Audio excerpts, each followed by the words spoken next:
Olá, eu sou o professor Paulo Macedo, pós-graduado em Química e Engenharia, e estou aqui para mostrar para vocês a produção do álcool etanol através de um processo bioquímico denominado de fermentação.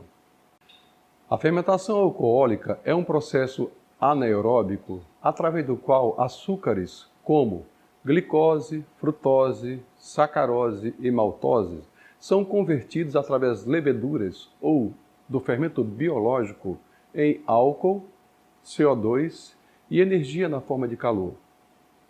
Esse fermento biológico é aquele fungo que ainda é utilizado na produção de pães e é conhecido cientificamente pelo nome Saccharomyces cerevisiae. A fermentação alcoólica já vem sendo utilizada há mais de 5.000 anos antes de Cristo para a produção de bebidas alcoólicas e hoje em dia, auxiliado pela nova tecnologia, é possível se produzir industrialmente uma grande variedade de bebidas alcoólicas com aromas e sabores diferentes.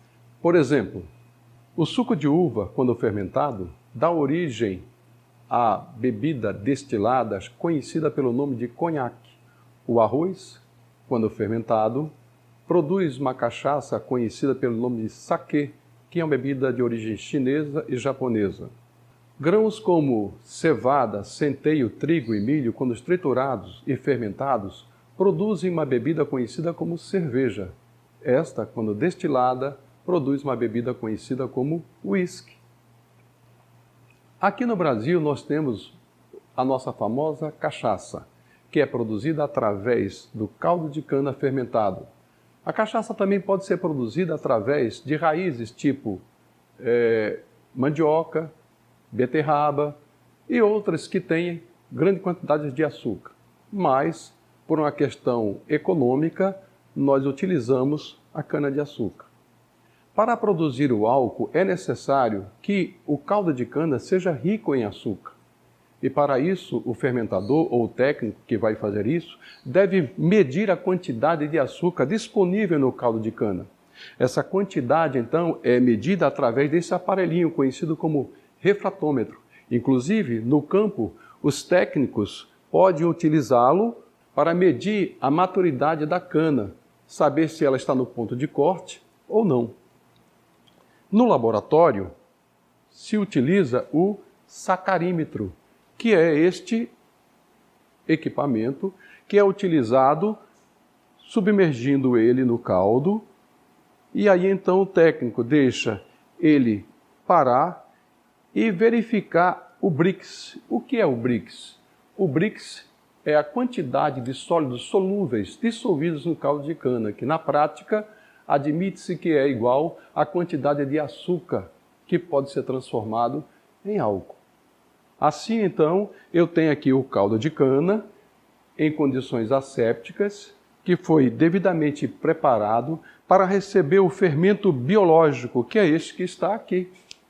Nós vamos utilizar para 4 litros a 5 litros de caldo de cana, aproximadamente 50 gramas de fermento biológico. E então, após essa mistura, nós vamos homogeneizar e deixar passar aqui de 6, 8, no máximo 10 horas. Todo o caldo de cana vai sofrer a fermentação. Mas como vou saber se realmente as leveduras que foram adicionadas aqui, ou o fungo, foram suficientes para consumir todo o açúcar que aqui está presente? Eu vou utilizar este mesmo equipamento aqui, só que no mosto fermentado, que se chama vinho, e se ele medir 0, é porque o açúcar foi consumido. E assim, então, eu posso destinar o meu caldo fermentado, que é chamado de vinho, para este equipamento aqui, que é o nosso destilador. Aqui eu tenho um e mais à frente eu tenho outro.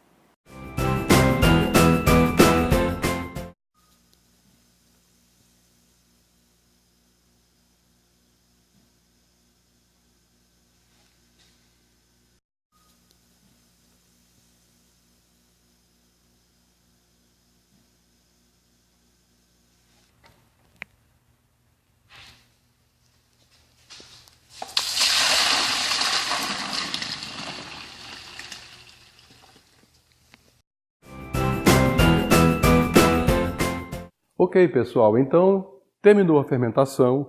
O ideal é que nos processos na indústria, assim que termina a fermentação, mande-se para umas turbinas chamadas centrífugas, ela faça a separação do fermento do vinho, a fim de que o fermento, no caso, não morra, não pereça pelo alto teor alcoólico que está aqui, nem que haja também desenvolvimento de fermentações indesejáveis, como fermentação láctea, de ácido acético, butírica e outras. Bem, aqui então eu tenho o mesmo vinho e vou transportá-lo aqui para o aparelho de destilação simples. Esse aparelho de destilação só permite que a gente faça a destilação da cachaça, ou seja, vou ter aqui um produto que tenha aproximadamente 50% de álcool, 50% de água.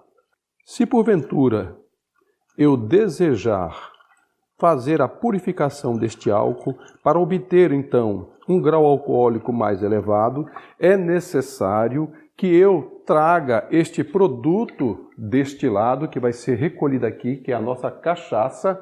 Eu trago essa cachaça para cá, que tem em torno mais ou menos 50% de álcool, 50% de água, e faça a destilação.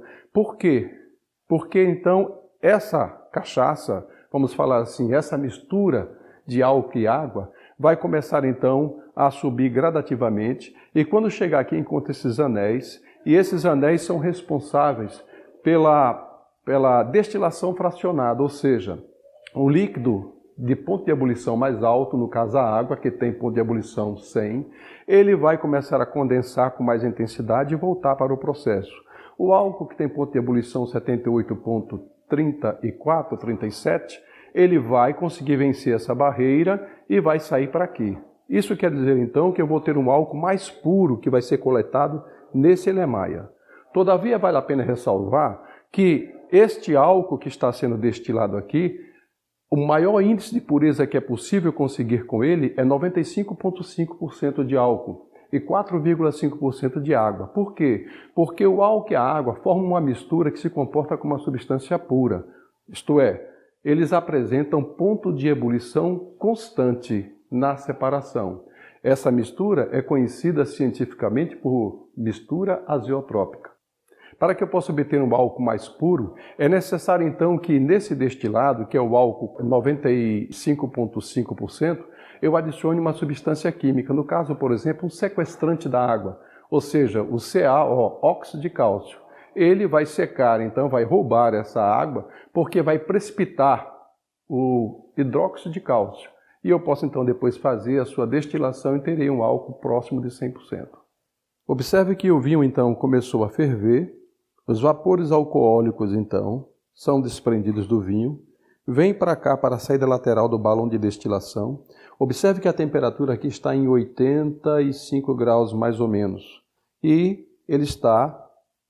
o vapor está vindo para cá, para o condensador, onde está sofrendo uma transformação de estado, passando do estado vapor para o estado líquido, e este líquido está sendo recolhido aqui, que é a nossa cachaça. Percebe-se pelo cheiro nitidamente que é o cheiro de um álcool ativo, enquanto que esse aqui já não é tanto. E o pequeno cheiro de fermento que ainda esse aqui tem na pinga é devido justamente à não separação do fermento para fazer a destilação, que nos processos industriais eles fazem a recuperação num processo chamado processo Mille-Boinot.